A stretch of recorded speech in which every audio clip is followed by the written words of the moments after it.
Shalom para pendengar yang dikasihi oleh Tuhan Yesus. Kiranya Tuhan memberikan rahmat-Nya kepada para pendengar semua. Sebentar lagi kita akan mendengarkan pembacaan Alkitab audio dalam versi bahasa Indonesia sehari-hari. Siapkan hati saudara.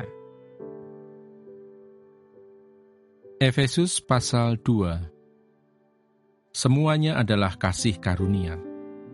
Kamu dahulu sudah mati karena pelanggaran-pelanggaran dan dosa-dosamu.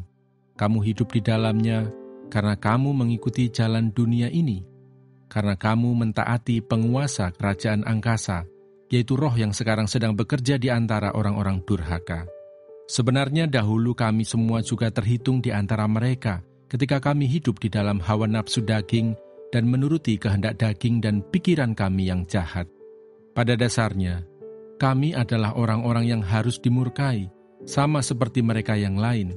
Tetapi Allah yang kaya dengan rahmat, oleh karena kasih-Nya yang besar, yang dilimpahkannya kepada kita, telah menghidupkan kita bersama-sama dengan Kristus, sekalipun kita telah mati oleh kesalahan-kesalahan kita, oleh kasih karunia kamu diselamatkan, dan di dalam Kristus Yesus Ia telah membangkitkan kita juga dan memberikan tempat bersama-sama dengan Dia di sorga, supaya pada masa yang akan datang, Ia menunjukkan kepada kita kekayaan kasih karunia-Nya yang melimpah-limpah sesuai dengan kebaikan-Nya terhadap kita dalam Kristus Yesus. Sebab karena kasih karunia, kamu diselamatkan oleh iman. Itu bukan hasil usahamu, tetapi pemberian Allah. Itu bukan hasil pekerjaanmu. Jangan ada orang yang memegahkan diri. Karena kita ini buatan Allah, diciptakan dalam Kristus Yesus untuk melakukan pekerjaan baik yang dipersiapkan Allah sebelumnya. Ia mau supaya kita hidup di dalamnya. Dipersatukan di dalam Kristus.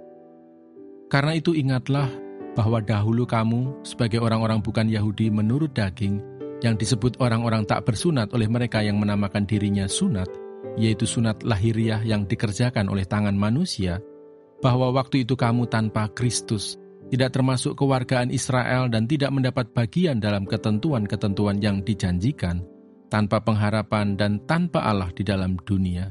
Tetapi sekarang di dalam Kristus Yesus, kamu yang dahulu jauh sudah menjadi dekat oleh darah Kristus. Karena Dialah damai sejahtera kita yang telah mempersatukan kedua pihak dan yang telah merubuhkan tembok pemisah, yaitu perseteruan, sebab dengan matinya sebagai manusia, Ia telah membatalkan hukum Taurat dengan segala perintah dan ketentuannya, untuk menciptakan keduanya menjadi satu manusia baru di dalam dirinya, dan dengan itu mengadakan damai sejahtera, dan untuk memperdamaikan keduanya di dalam satu tubuh dengan Allah oleh salib, dengan melenyapkan perseteruan pada salib itu.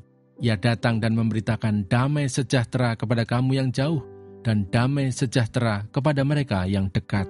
Karena oleh Dia, kita kedua pihak dalam satu roh, beroleh jalan masuk kepada Bapa. Demikianlah kamu bukan lagi orang asing dan pendatang, melainkan kawan sewarga dari orang-orang kudus dan anggota-anggota keluarga Allah, yang dibangun di atas dasar para rasul dan para nabi, dengan Kristus Yesus sebagai batu penjuru. Di dalam Dia, tumbuh seluruh bangunan, rapi tersusun, menjadi bait Allah yang kudus di dalam Tuhan. Di dalam Dia, kamu juga turut dibangunkan menjadi tempat kediaman Allah di dalam Roh. Terima kasih Bapa di surga untuk firman-Mu hari ini. Berkati kami semua supaya kami mengerti isi hati-Mu. Terima kasih para pendengar semua, kiranya Tuhan memberkati. Dan jangan lupa untuk share dan subscribe.